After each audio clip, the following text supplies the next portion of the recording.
मेरे मुस्तफ़ा करीम ताजदारे मदीना वाली कायनात के दीवानों, अल्लाह ताला ने रोजे फर्ज रखे तो अल्लाह ताला ने रोजों की फर्जियत के साथ साथ इस पर अज्र भी बड़ा अता फरमाया।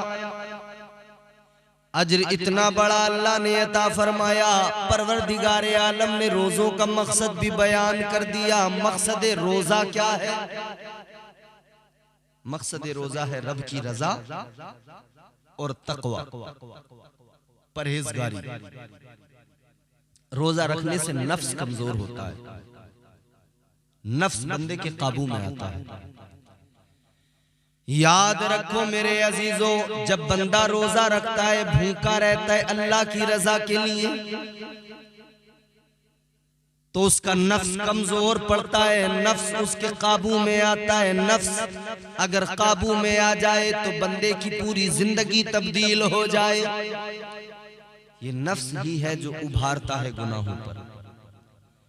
माहे सियाम के अंदर शयातीन को कैद कर दिया जाता है, लेकिन ये नफ्स फिर भी बंदे से गुनाह करवा देता है।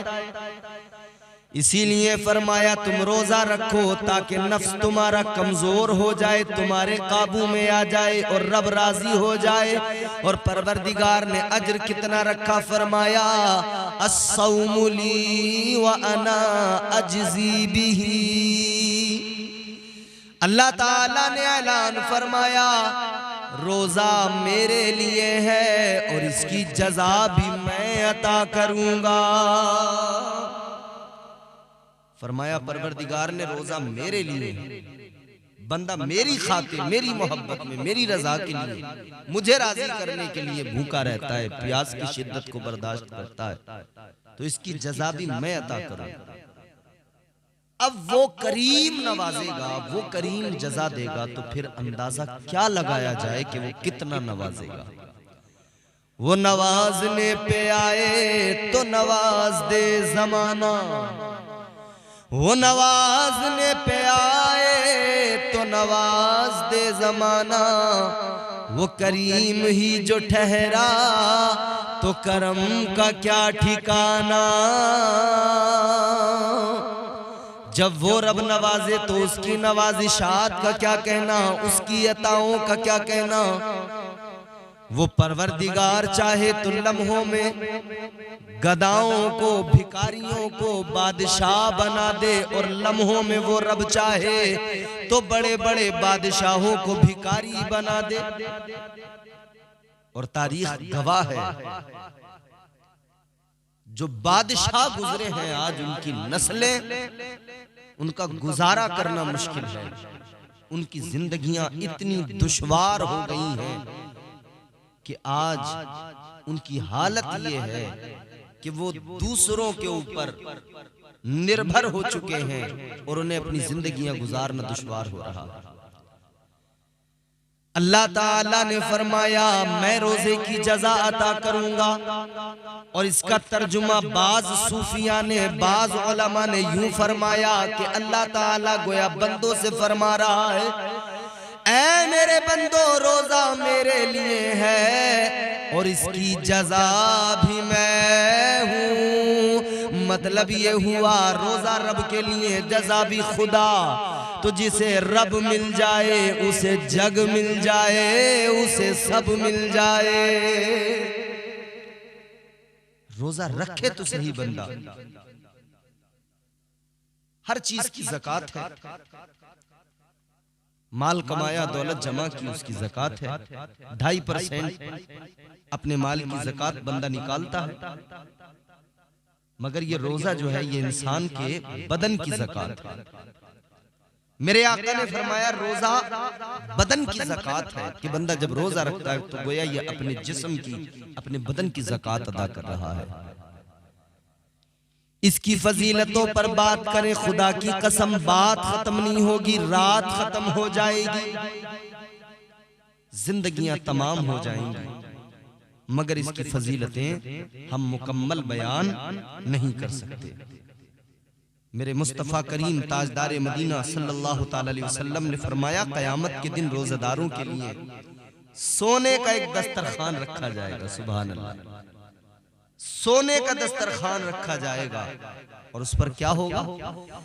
फरमाया मेरे आका ने रोजेदारों के लिए सोने का दस्तरखान लगाया जाएगा और उस पर मछली होगी। रोजादार उस दस्तरखान से खाते होंगे और तमाम लोग उनको देखते होंगे। ये रोजेदारों का मकाम है।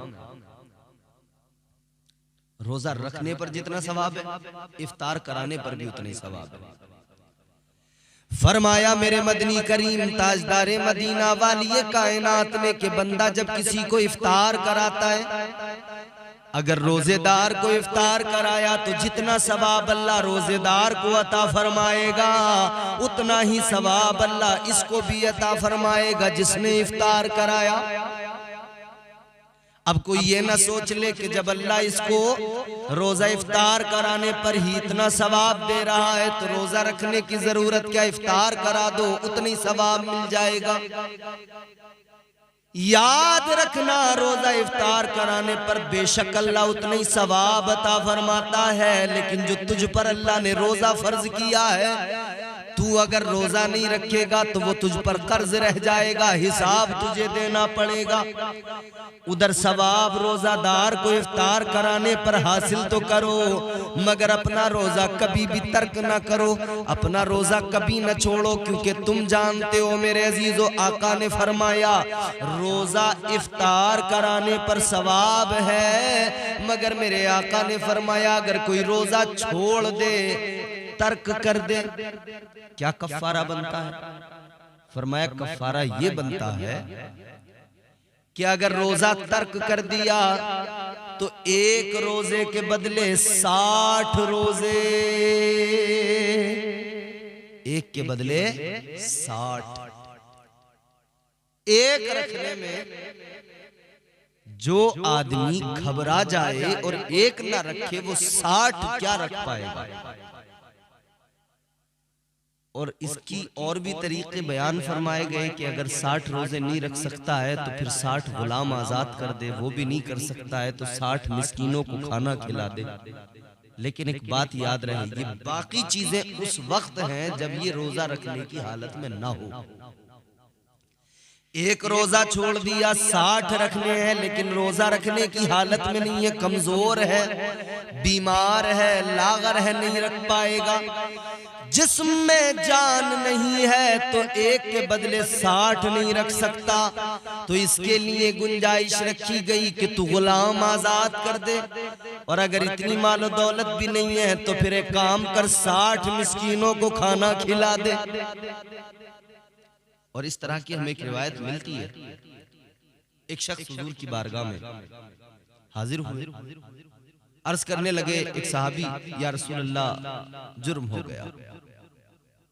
वो हुजूर की बारगाह में आते थे, उनका ईमान था कि अगर कोई जुर्म हो जाए, कोई गुनाह हो जाए तो फिर उसका हल कहीं और नहीं है, बारगाह रसूल में ही है।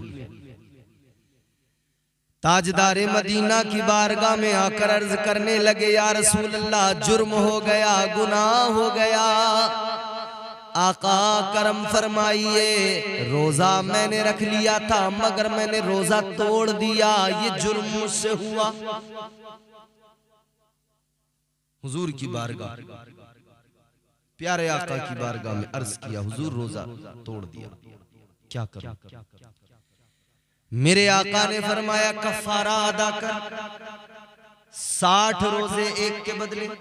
या रसूल अल्लाह नहीं रख सकता, 60 कहां से रखूंगा, वो एक रख लिया था, वो पूरा न कर पाया, आका कमजोर हूं, लागर हूं, नहीं रख सकता। ताजदारे मदीना ने फरमाया फिर काम कर ले, 60 रोजे नहीं रख सकता तो गुलाम आजाद करा, का वो भी नहीं कर सकता, गरीब हूं। या रसूल अल्लाह नहीं कर सकता। मेरे आका ने फरमाया फिर यूं करके 60 मिस्कीनों को खाना खिला दे, 60 मिस्कीनों को खाना खिला दे। अर्ज करने लगे या रसूल अल्लाह ये भी नहीं कर सकता, मैं तो खुद गरीब हूं, मैं तो खुद मिस्कीन हूं, मैं कैसे खिलाऊंगा। मगर बारगाह वो मेरे हुजूर की है, मेरे हुजूर तो रहमत बन के आए हैं ना। अल्लाह ने फरमाया वमा अरसलनाका इल्ला रहमतल लिल आलमीन। अल्लाह ने महबूब को कायनात के लिए रहमत बनाकर भेजा। मुस्तफा रहमत बनकर आए। मुस्तफा ने फरमाया बैठे रहे। ये आका की बारगाह में बैठे रहे। हुजूर की बारगाह में लोग आते रहे जाते रहे, अपने मामलात अपनी बातें करते रहे।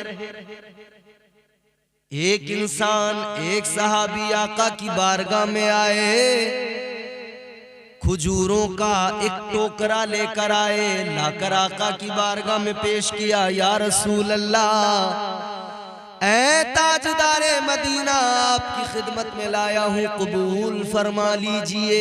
मेरे आका ने कबूल फरमाया और फिर मेरे आका ने फरमाया, ऐ सहाबी इधर आओ। जी हुजूर आ गए। हुजूर ने फरमाया ये खजूरें उठाओ, जाओ लेकर जाओ, मिस्कीनों को खिला दो, 60 को खिला कर आना, तुम्हारा कफारा अदा हो जाएगा। सुभान अल्लाह। मेरे आका ने फरमाया लेकर जाओ, 60 मिस्कीनों को खिलाओ। लेकिन ये हाथ जोड़ के अर्ज करने लगे, या रसूल अल्लाह, मेरे माँ बाप आप पर कुर्बान हो जाए आका, मुझसे बड़ा मिस्कीन कौन है? मेरे बच्चों से बड़ा मिस्कीन कौन है आका? सब जानते हैं हमसे बड़ा, हमारे बच्चों से बड़ा मिस्कीन कोई नहीं। तो रहमत वाले नबी मुस्कुराए, फरमाया एक काम कर, ये खजूरें उठा अपने घर लेके जा, तू भी खा, अपने बच्चों को भी खिला, तेरा कफारा अदा हो जाएगा। ये बारगाह मुस्तफा है। जुर्म कर लिया, आका की बारगाह में आ गया और रहमत वाले नबी ने रहमत भी फरमा दी। हुजूर कानून गो भी हैं, कानून साज भी हैं। मेरे मुस्तफा करीम ताजदारे मदीना, कानून जब चाहे अल्लाह ने इख्तियार दिया तब्दील फरमा दे, उसमें तरमीम कर दे। आजकल हमारे यहाँ हुकूमतें करती हैं ना, पिछली हुकूमत ने कोई कानून बनाया, अगली हुकूमत आई, उसने उस कानून में बदलाव कर दिए, तरमीम कर दी गई। कानून बनते रहते हैं, तरमीम होती रहती है, मगर याद रहे परवरदिगारे आलम खालिक़े कायनात के कानून में कोई तब्दीली कोई बदलाव नहीं आता। अल्लाह ने जो कानून बना दिया कोई उसे बदल नहीं सकता। एक जात मेरे मुस्तफा की है, एक जात मेरे आका की है कि हुजूर चाहें तो अल्लाह ने इख्तियार दिया है, अल्लाह ने ये पावर दी है। महबूब ना आदम बदल सकते हैं, ना ईसा तक कोई भी पैगंबर बदल सकता है, कोई रसूल बदल नहीं सकता। कानून मेरा कोई नहीं बदल सकता, लेकिन हबीब आपको इख्तियार है, आप चाहें तो कानून में तरमीम कर सकते हैं, आप चाहें तो कानून बदल सकते हैं। हुजूर चाहें तो कानून बदल सकते हैं।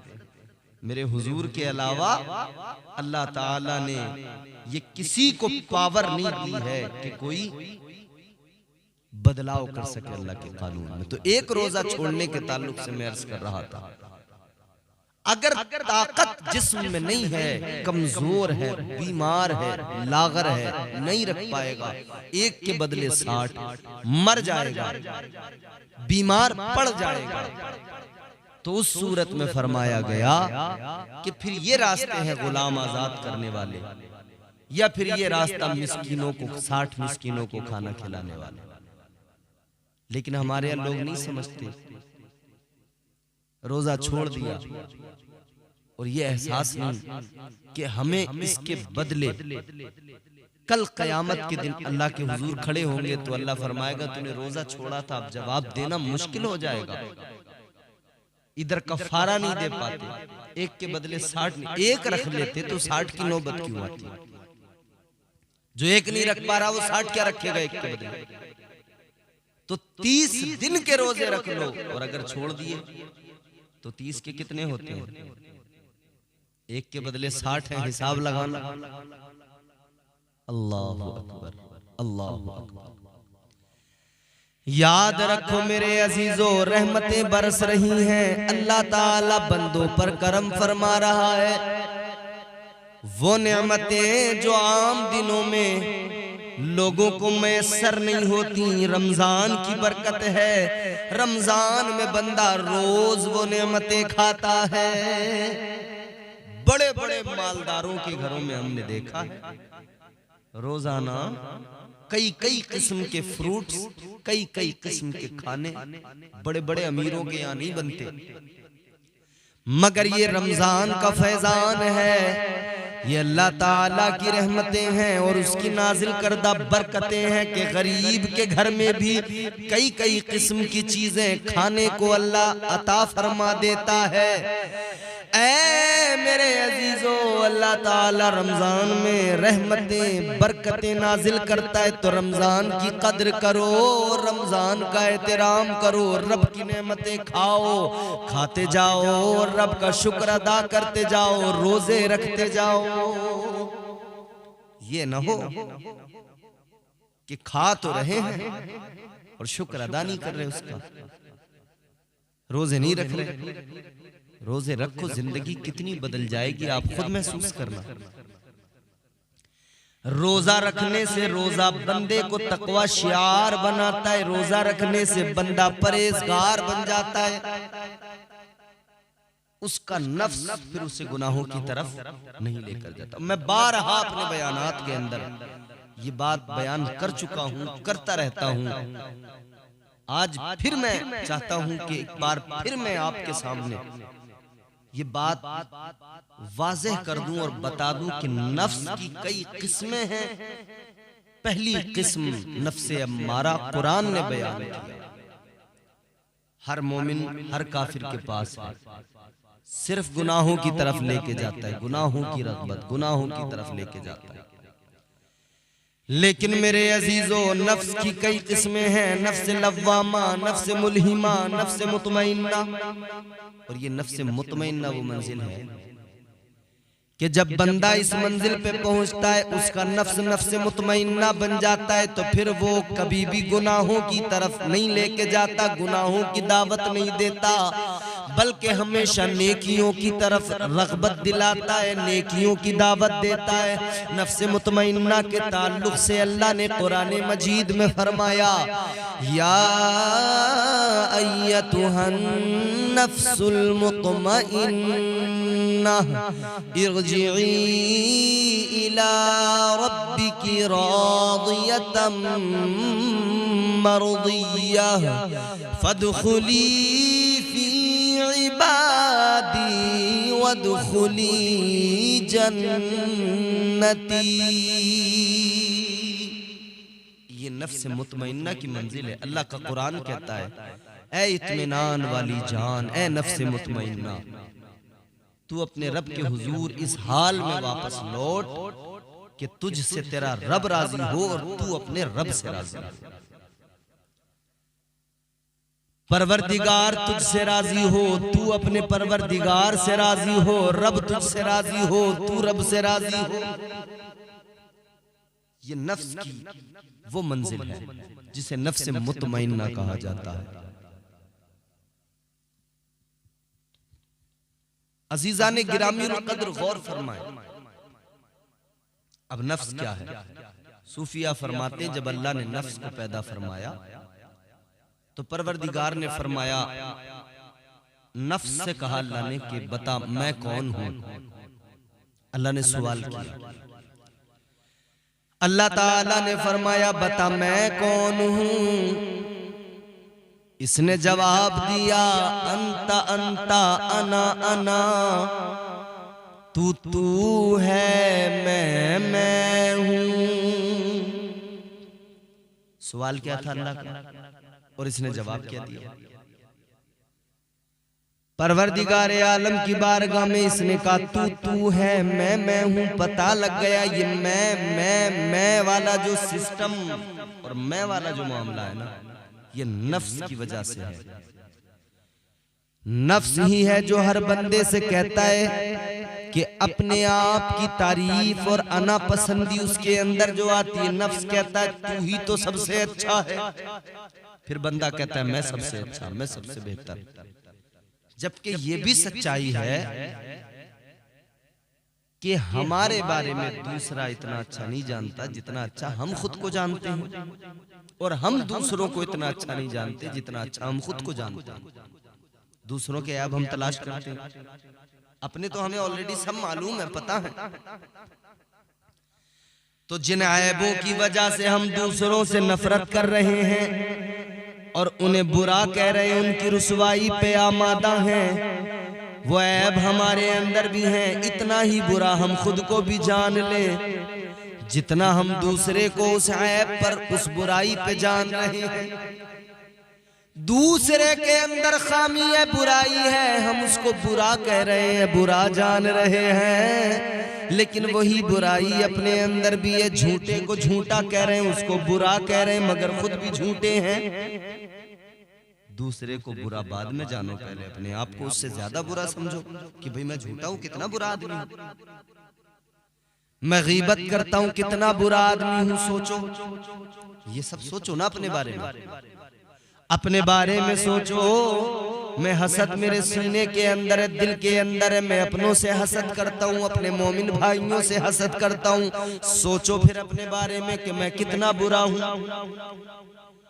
जिन अयूब की वजह से दूसरों को बुरा जानते हो, वो अयूब तो अपने अंदर भी मौजूद हैं। तो अपने आप को सबसे पहले बुरा जानो, दूसरे के ऐब जानने में वक्त लगेगा। अपने तो सारे मालूम है क्योंकि अपने अंदर हैं। और बंदा अगर इतना सा काम कर ले अपने आप को उन अयूब की वजह से, उन खराबियों की वजह से बुरा जान ले, तो फिर यकीनन वो अच्छा बनने की कोशिश करेगा। वो अगर खुद को देख ले, मैं कितना कमीना, कितना गंदा, कितना निकम्मा हूं, मैं शराब पीता हूं, तो जितना दूसरे शराबी को बुरा समझता है उससे ज्यादा अगर खुद को बुरा समझ लिया ना, तो फिर शराब छोड़ देगा। फिर ख्याल आएगा यार मैं अच्छा बनूं, बुराइयां छोड़ देगा, अच्छाइयों की अपने अंदर एक आग सी लगाएगा और अच्छा बनने की कोशिशों में लग जाएगा। यकीनन कोशिश करना चाहिए कि हम अच्छे बने, अपने आप को अच्छा बनाओ, बेहतर बनाओ। अल्लाह से तौबा करो, डरो परवरदिगार से। वो परवरदिगार जो आंखों की खयानत जानता है, दिलों के भेद जानता है, बंदों की हकीकत जानता है। जो छुप कर किए वो भी रब जानता है, जो खुल कर किए जाहिरी तौर पे वो भी रब जानता है। गुनाहों की सजा भी वही देगा, नेकियों पर जजा भी वही अता करेगा। जिंदगी मौत का मालिक वो है, इज्जत जिल्लत उसकी जानिब से है। हर चीज पर मुकम्मल कंट्रोल और इख्तियार उस रब का है, तो उससे डरना चाहिए। बंदा तौबा करे, अपने रब से डरे, और खास तौर में माह रमजानुल मुबारक में अल्लाह से डर कर तौबा करके खुद को परहेजगार बनाए, तकवा शियार बनाए। तकवा वो बड़ी शय है कि अल्लाह ताला ने कुरान में फरमाया, इन्ना अकरमकुम इंदल्लाहि अत्काकुम। कुरान की आयत का मफहूम है अल्लाह ताला इज्जत देता ही उसको है जो तकवा शियार होता है। और अल्लाह के यहाँ जो इज्जत मिलेगी, अल्लाह के नजदीक जो इज्जत अल्लाह अता फरमाएगा ना, अल्लाह के यहाँ जो इज्जत बरोज़े हश्र जो इज्जत मिलेगी। चलो यहाँ तो हमने अपने ऐब छुपा लिए, अच्छे बन के घूम रहे हैं, उजला लिबास पहन लिया, बेहतरीन चमचमाते सफेद कपड़े पहन लिए, लोग हमारा जाहिर देख रहे हैं, सलाम कर रहे हैं। कहीं पहुंचे तो हमें कुर्सी भी मिल गई, बैठ गए, इज्जत मिल गई। मगर मैदान महशर में वहां तो कपड़े ही नहीं होंगे जिस्म पर, तो कपड़ों के एतबार से, कपड़ों की बुनियाद पर तो इज्जत का मतलब ही खत्म हो गया। कपड़ों की बुनियाद पर यहाँ इज्जत जितनी लेनी हो ले लो, हश्र में ताजदारे मदीना वाली कायनात ने फरमाया, मेरे मुस्तफा करीम का ऐलान है, बरोज़े हश्र अल्लाह ताला कब्रों से उठाएगा और एक एक कब्र से 70 निकल के आएंगे। आका ने फरमाया, सबसे पहले मैं अपनी कब्र से निकल के आऊंगा, फिर मेरे बाद में सब आएंगे और एक एक कब्र से 70 निकल के आएंगे। मेरे मुस्तफा करीम ने फरमाया, सब बरहना होंगे, जिस्म पर किसी के लिबास नहीं होगा। उम्मुल मोमिनीन सिद्दीक की बेटी सिद्दीका हजरते आयशा सिद्दीका ने आका की बारगाह में अर्ज कर दिया, या रसूल अल्लाह, ताजदारे मदीना सब बरहना होंगे, जिस्म पर किसी के लिबास नहीं होगा, तो आका इतना बताइए, क्या लोगों को एक दूसरे से हया नहीं आएगी? मेरे आका ने फरमाया, आयशा, फुर्सत किसे होगी जो कोई दूसरे पे नजर डाले, सब अपनी फिक्र में लगे होंगे। तो जो वहां पे करेंगे, अगर वो यहां पे कर ले, खुदा की कसम काम ही बन जाए। यानी वहां पे सब बरहना होंगे मगर कोई किसी को देख ही नहीं रहा होगा, दूसरे पे कोई नजर ही नहीं डाल रहा होगा, किसी को फुर्सत ही नहीं कि दूसरे को देख ले। और अगर यही हम यहाँ कर लें कि दूसरों पे नजर ही ना डालें, दूसरों की नजर डालने की फुर्सत ही खत्म कर दे अपनी, वो क्या कर रहा है, ये क्या कर रहा है, ये कैसा है, वो कैसा है, उसके कपड़े, इसके जूते, इसका टोपी, इसका रुमाल, इसकी सदरी, इसकी शेरवानी, उसका कोट, अगर ये सब चीजें अगर हम यहीं पे वो वाली कर दें, हम सोच लें कि बस अपनी फिक्र में लग जाए, अपनी में लग जाए, अपने आप को देखें, सारा मसला हल हो जाएगा, वहां का यहीं पे हल हो जाएगा। तो सारे के सारे बरहना होंगे मगर कोई किसी को देखेगा नहीं, किसी को इतनी फुर्सत नहीं होगी दूसरे पे तवज्जो करे, उसको देखे। ये तो सारी फुर्सत यही लिए बैठे हैं जो दूसरों को देख रहे हैं, यहाँ अपने आप को बिल्कुल नहीं, अपनी फिक्र बिल्कुल नहीं। यहाँ तो आदमी अपने दुख से परेशान नहीं, दूसरे के सुख से परेशान। मेरे हुजूर फरमाते, एक एक कब्र से 70 निकल के आएंगे। ताजदारे मदीना ने फरमाया, मेरे मुस्तफा करीम ने फरमाया, हजरत सालेह अलैहिस्सलाम अपनी ऊंटनी पर बैठ कर आएंगे। सहाबा ने अर्ज किया, या रसूल अल्लाह, जब वो अपनी ऊंटनी पर बैठ कर आएंगे तो आप भी फरमाइए, क्या आप भी अपनी ऊंटनी पर बैठ कर आएंगे? मेरे आका ने फरमाया, नहीं। या रसूल अल्लाह, आप अपनी ऊंटनी पर बैठ कर नहीं आएंगे तो कौन आपकी ऊंटनी पर बैठ कर आएगा? मेरे आका ने फरमाया, ऐ मेरे सहाबा, मैं अपनी ऊंटनी पर बैठकर नहीं आऊंगा, मेरी ऊंटनी पर बैठकर मेरी लाडली बेटी सैयदा फातिमा आएगी।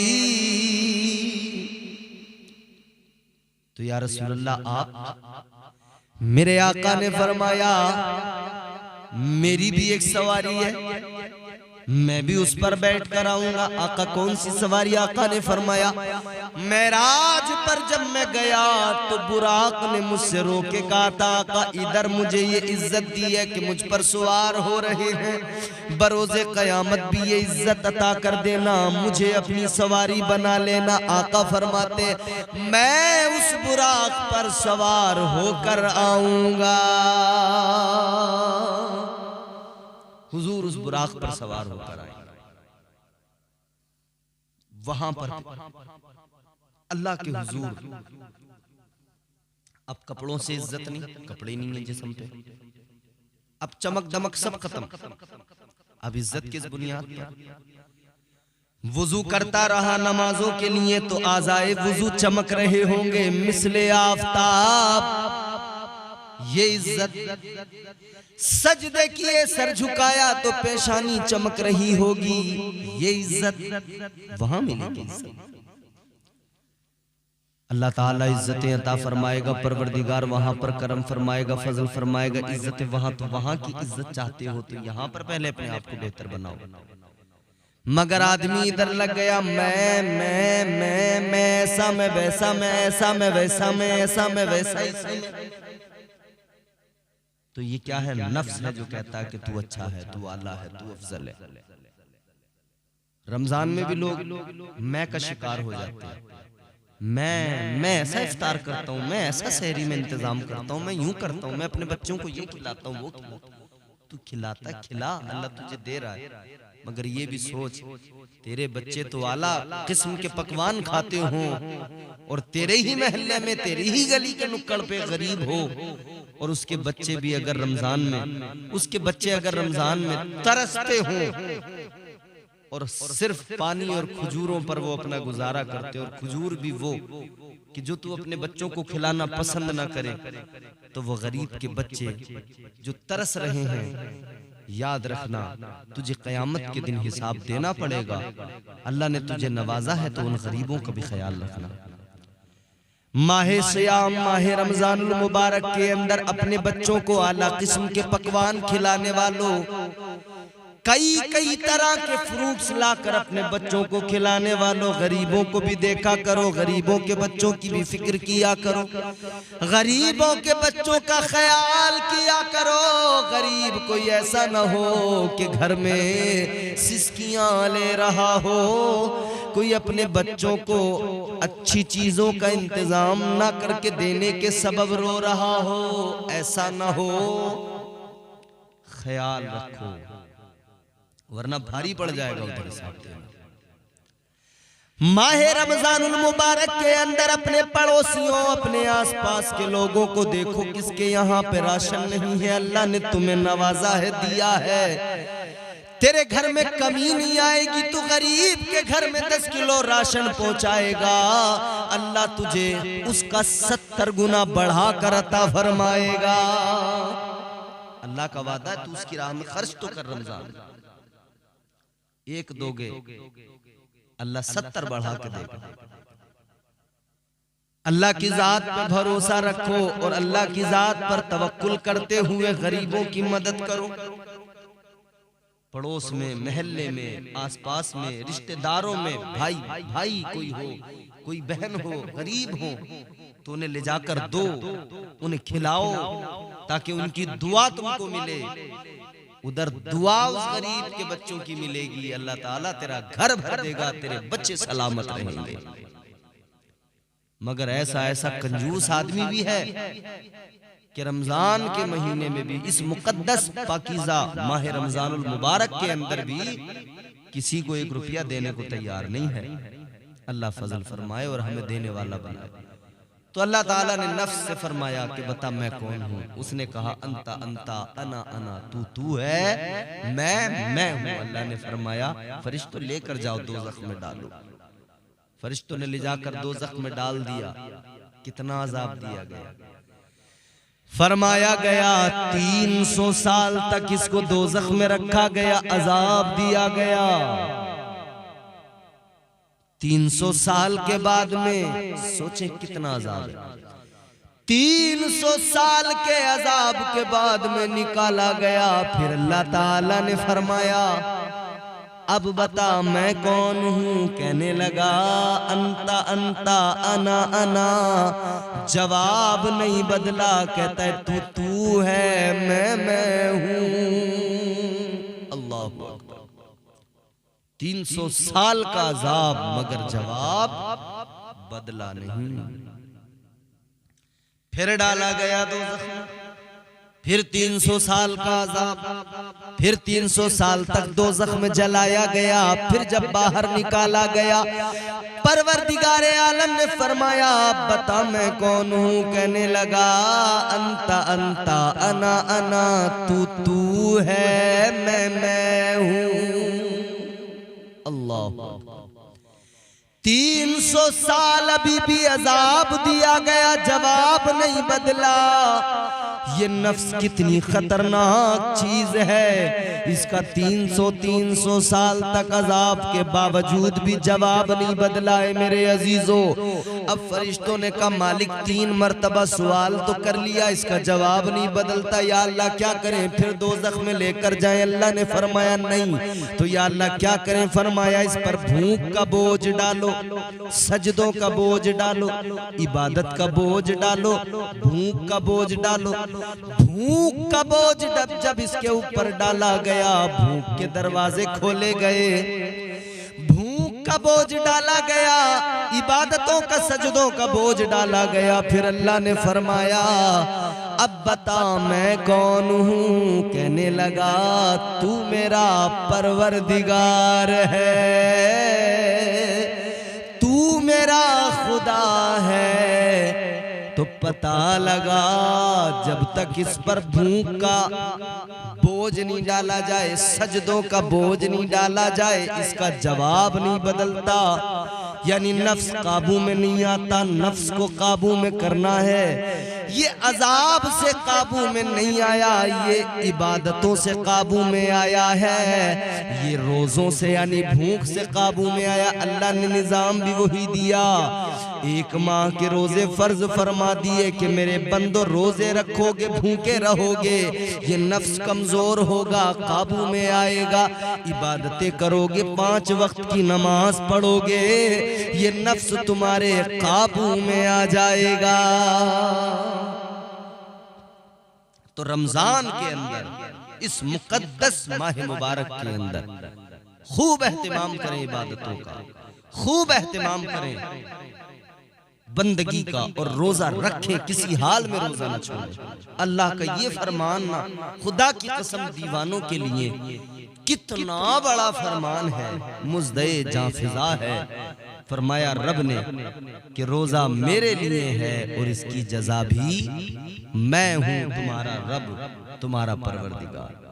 तो रब मिल गया, सब मिल गया। अल्लाह ताला हमें माह सियाम का अदब एहतराम करने की तौफीक अता फरमाए और माह रमजानुल मुबारक के रोजे खूब एहतिमाम के साथ रखने की तौफीक अता फरमाए। वमा अलैना इल्लल बलाग। अस्सलामु अलैकुम व रहमतुल्लाह।